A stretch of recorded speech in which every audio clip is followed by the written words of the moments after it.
এই ভিডিওটা না একটু গল্পের মতো করে শুনবেন, কারণ ডেফিনেটলি এই ভিডিওটা গাড়ি সম্পর্কে ভিডিও নয়। তবে যাদের অলরেডি একটা গাড়ি আছে এবং তারা দেখছে যে ফেসলিফট মডেলটা লঞ্চ করছে, তাদের মনের মধ্যে বিভিন্ন রকম চিন্তাভাবনার উদ্রেক হয়। পজিটিভ, নেগেটিভ কিংবা নিউট্রাল চিন্তাধারারও উদ্রেক হয়। তো সেইগুলো নিয়েই মানুষের মনের মধ্যে কী কী চিন্তাধারা হয় সেগুলো নিয়ে আজকের ভিডিওতে আলোচনা করব। এবং এই জিনিসটা আলোচনা করার এই জন্য দরকার আছে, কারণ আজকাল মানুষের মন প্রচণ্ড নেগেটিভ হয়ে গেছে। কারণ কোনো জিনিস, ধরুন মেটেরিয়ালিস্টিক জিনিস, সেটা যদি একটুর জন্য হাতছাড়া হয়ে যায় তখন নেগেটিভ চিন্তাধারার উদ্রেক হয়ে থাকে বা উদয় হয়ে থাকে। তো সেই নেগেটিভটাকে কি করে আজকে পজিটিভ করতে হয় সেটাই আজকের ভিডিওতে আলোচনা করব।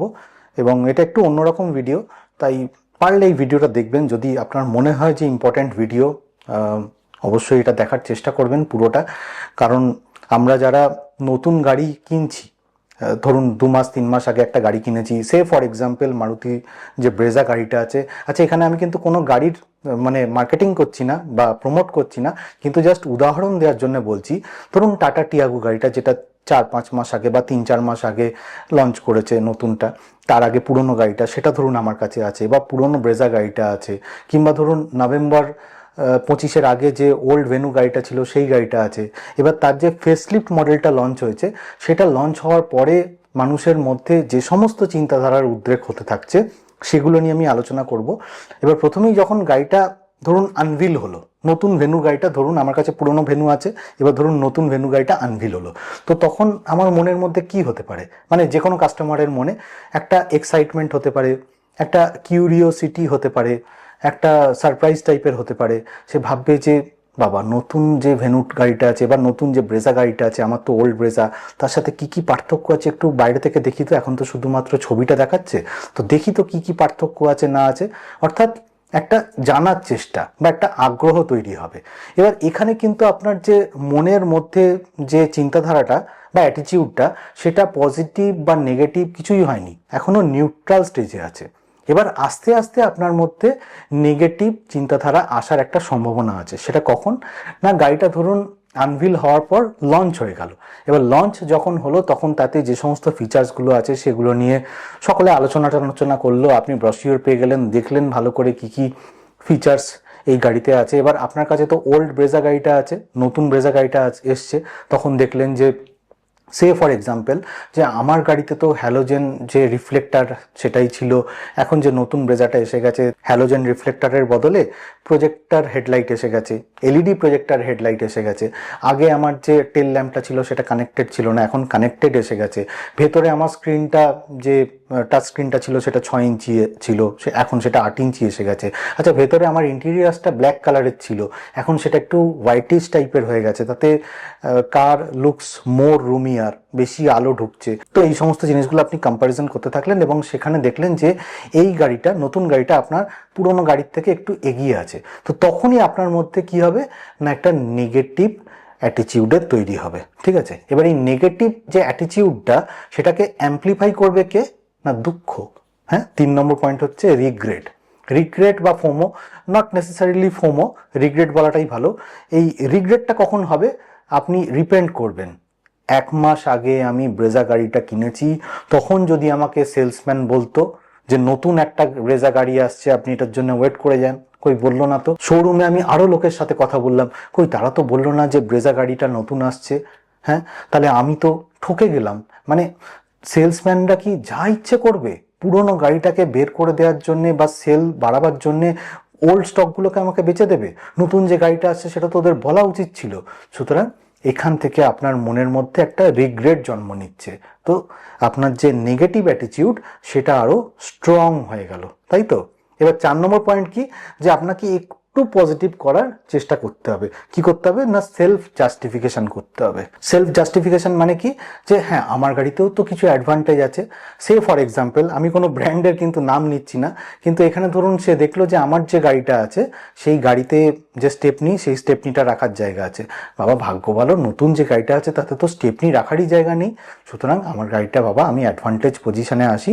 হ্যাঁ, ওতে হয়তো প্রজেক্টার হেডল্যাম্প আছে, ওতে হয়তো 9 ইঞ্চির টাচস্ক্রিন আছে, 12 ইঞ্চির টাচস্ক্রিন আছে, আমার তো 6 ইঞ্চি 5 ইঞ্চি আছে, কিন্তু বাবা আমি অমুক দিক থেকে তো এগিয়ে আছি, আমি সেদিক থেকে তো এগিয়ে আছি। তো একটা সেলফ জাস্টিফাই করার চেষ্টা করছেন, নিজেকে জাস্টিফাই করার চেষ্টা করছেন। এবার সেটা পজিটিভ, কিন্তু নট স্ট্রংলি পজিটিভ, সেটা হচ্ছে স্লাইটলি পজিটিভ। এবার এই স্লাইটলি পজিটিভ চিন্তা করতে করতে আপনার মধ্যে একটা নেগেটিভ চিন্তাধারার উদয় হবে। কীরকম? 5 নম্বর পয়েন্ট হচ্ছে রিসেল কনসার্ন। আমি যে গাড়িটা কিনেছি সেটা 5 বছর বাদে যদি আমি বিক্রি করি তাহলে হয়তো 5 লাখ টাকা পাবো, কিন্তু আমারই গাড়ির 1 মাস পরে, মানে আমারই গাড়ির কেনার 1 মাস পরে যে নতুন গাড়িটা লঞ্চ হলো সেটা যখন সেম ডেতে বিক্রি হবে, সেটা তখন 5.5 লাখ টাকা বা 6 লাখ টাকা দাম পেয়ে যাবে। কারণ আমার গাড়িটা তো আউটডেটেড হয়ে গেছে না, পুরনো মডেল হয়ে গেছে।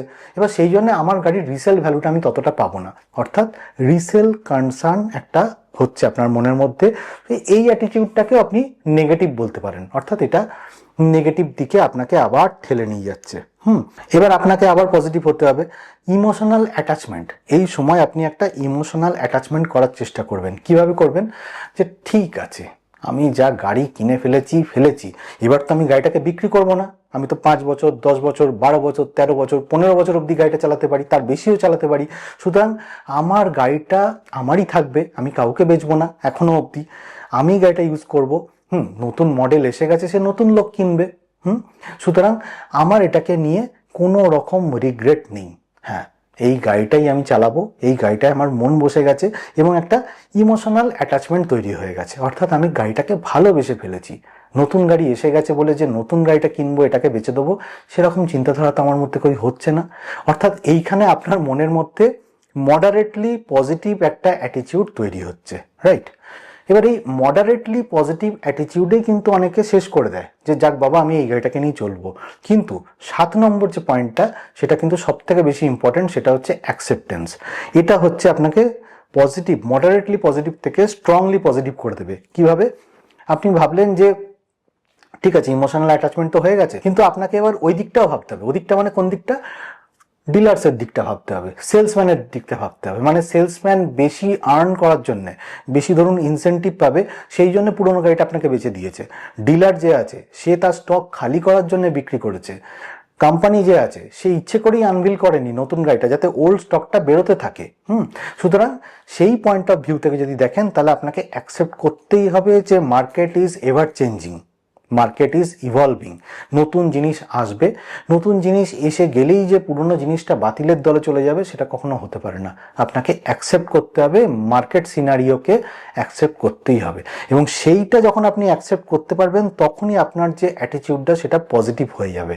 এবার এই যে 7খানা স্টেপের কথা আমি বললাম, নট নেসেসারিলি এই 7খানা স্টেপই আপনার মনের মধ্যে আসবে। এই যে নিউট্রাল, নেগেটিভ, পজিটিভ, এই যে 7খানা সিকোয়েন্সিয়ালি বললাম না, সেই 7খানা কিন্তু আপনার মনের মধ্যে নাও আসতে পারে। কারো 4টে আসে, কারো 3টে আসে, কারো একটাও আসে না।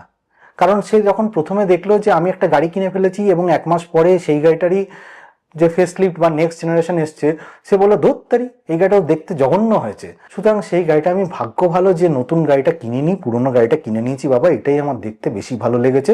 সুতরাং সেই জিনিসটা যখন আপনি অ্যাকসেপ্ট করে ফেললেন, তখন বাকি যে স্টেপগুলো আছে সেগুলো কোনোটাই খাটবে না। আবার নট নেসেসারিলি যে এই 7খানা স্টেপের কথা বললাম, সেগুলো সিকোয়েন্সিয়ালি আসবে, কোনোটা একটু আগে, কোনোটা পরে, এরকমভাবে আসতেই পারে। যাই হোক, এই যে নেগেটিভ অ্যাটিটিউডটা, সেটা কিভাবে পজিটিভ করতে হয় আজকের ভিডিওতে সেটাই আলোচনা করলাম। ভিডিওটা যদি ভালো লাগে তাহলে লাইক, শেয়ার, কমেন্ট করবেন। আর যদি চ্যানেলটা ভালো লাগে তাহলে সাবস্ক্রাইব করে নেবেন। আর যারা 4 হুইলার চালান তারা সিট বেল্ট পরবেন, যারা 2 হুইলার চালান হেলমেট পরবেন। খুব ভালো থাকবেন।